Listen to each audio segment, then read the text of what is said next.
Adema Igbo Chineke kalamacho ezima puliche Igbo de savage na kaneba hin ugbu ani na enweta onwego. On a very quick one na chiba anu ozo nke taa. Nnamdi Kanu saw the future. Nnamdi Kanu, the man that saw tomorrow. Nnamdi Kanu, the man that started shouting about this insecurity caused by bandits, caused by terrorists. Nnamdi Kanu kurieku. And recently, everybody shared a video Nnamdi Kanu, the video 7, 8, 9 years ago, you know, about Ihemege today in Nigeria. The man saw the future. The man saw tomorrow. That even the Southwest will receive it hot. He said it. And today, even the Yoruba is shocked that their own children and students could be abducted and kept inside the bush. The Yoruba people are shocked. They never believed it. They never believed that Yoruba. Now let me tell you the truth. The truth of the matter in Nigeria is that these politics are playing in Nigeria, these tribal politics, ethnic politics are playing in Nigeria. Some people play here in the sense that they cannot attack these people. They cannot talk against these people. Hana share power in Nigeria. Then I knew or the class citizens in Nigeria. Na politics in Nigeria. In Nigeria. Then unde Yoruba. Hana meka agasra hana ndugu de namma. When we know that in the actual sense, foul. So all those things were happening in the north. Yoruba mega. They were silent. They were keeping silent. When terrorists were ravaging the north, when they used Boko Haram to blackmail the government of Goodluck Jonathan, they did nothing. In fact, mgbe Boko Haram toromu Chibok na Bronu 2014, during Jonathan's regime, Jonathan made sure that the then Chief of Army Staff, General Iyejirika, used every arsenal in his disposition and his position to annihilate Boko Haram. But guess what? The northern leaders were crying foul. Yoruba leaders in APC were crying foul. They were saying, do not use the force of Boko Haram.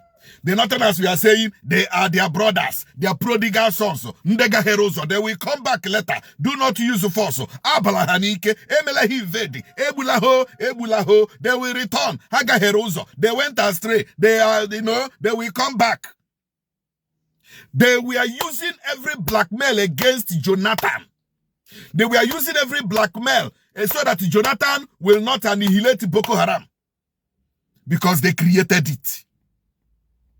And what were the Yoruba politicians doing when Boko Haram started in Nigeria?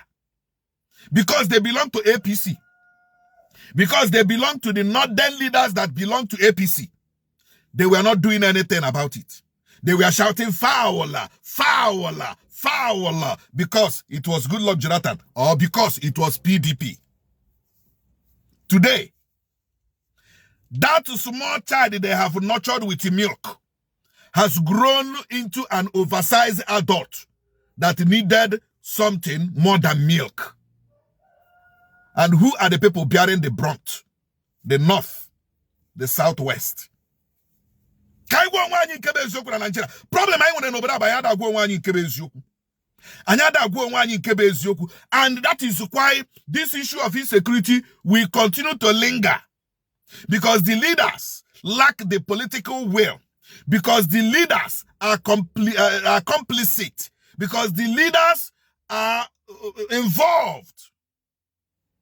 And today, it is ravaging the North. Today, it is ravaging the Southwest. And the Southwest never believed that Boko Haram will penetrate their region. The Southwest never believed that the bandits will penetrate their region. They never believed it. Today, it is happening. They kept quiet for so long. They were so complicit for so long. They were interested in politics than interested in protecting their forest. They were interested in politics than marshalling out policies that will bring about a cogent reaction to insecurity. Kwara, almost every day. Oyo, Ogun, Ondo, all these areas have been invaded, not just by Boko Haram, but by bandits. Now, Olehe merendi Igbo. Ndara batabe eba. Abona ha batabe o. Mana o nwere ha ji style na abata. Ndugu. All these bandits ji style na abata. They disguise as ndị Okada. They disguise as ndị na-akpị mbọ. They disguise as ndị na-akwa akwa ndị dụwadụwa. They disguise as headers. Otu ha shi abata na Southeast. But do you know what? They cannot invade the Southeast as they are invading the Southwest. Maka na echere ha eche ebe. Anyị chere ha eche here. Are we hearing like I ekwu na social media? Obodo niile dị ready. Every community nwere ọhịa dị ready. Every community nwere bush, nwere forest dị ready. See, the truth, if not for the war of 1967 to 1970, kahasi awakbo Southwest, kahakarisha awakbo Southeast. In fact, because of the war, to even Wabola rivers. Because of that war, to even cross over to Cross River, or even Akwa Ibom, to do that, or even Delta. Because this region are waiting for them.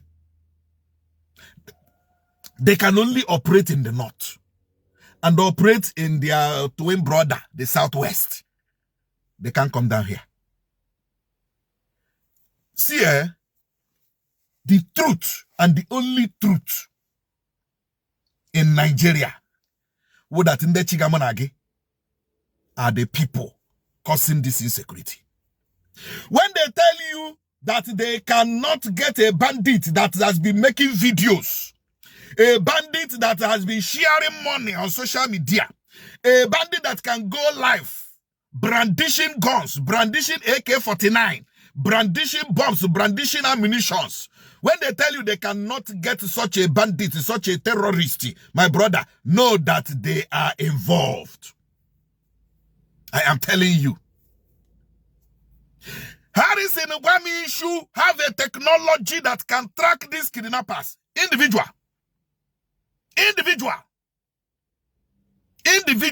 have a technology that can track these people point blank.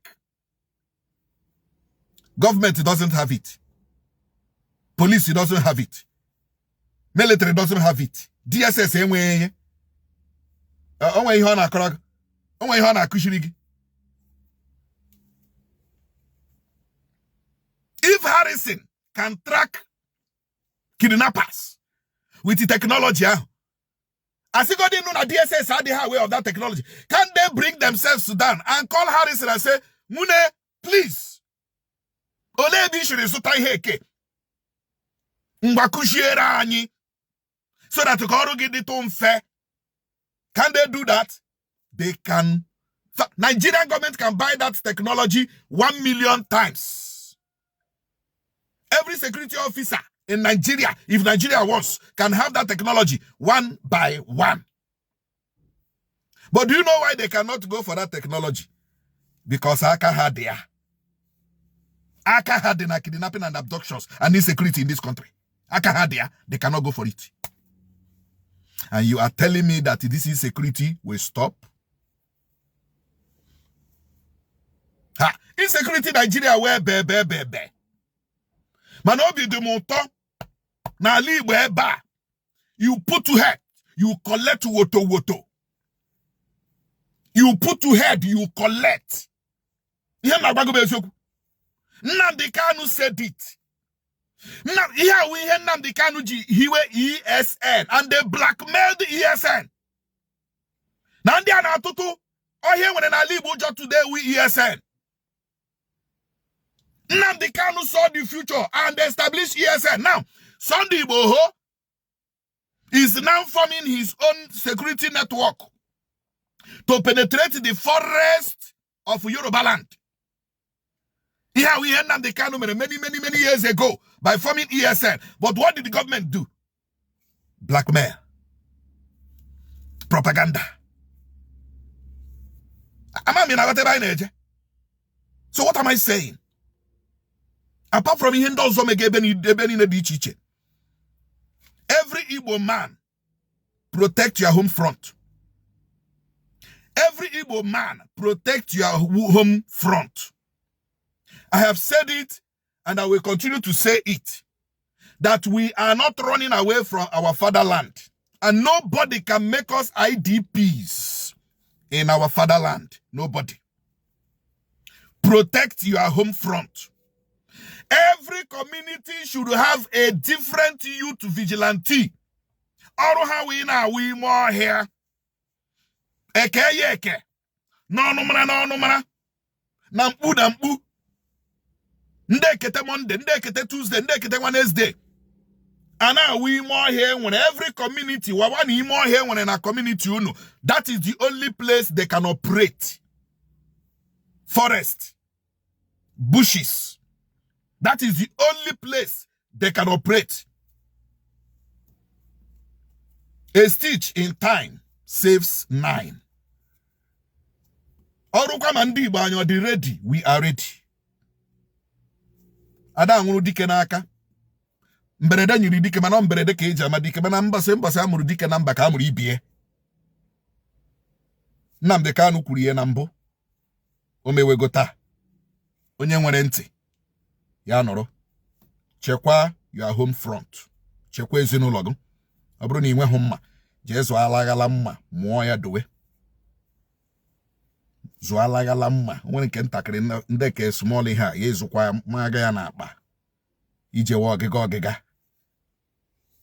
ebe ọkada hota na abụ ọkada ha na Owere nga ha achọ izuzu buru gị gaa ebe ọzọ ga-echoku ihe.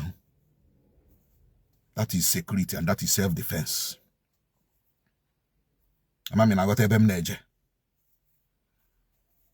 anya saa otu ha bara Yoruba now ha ga-abatakwa Bini. She bini batawa Asaba. She's a batawa Anambra. Ona batazi Imo. And she's a naba Abia. Mana I need ready. I need njikere. Onye tinyishi. Oburu. Nde wono.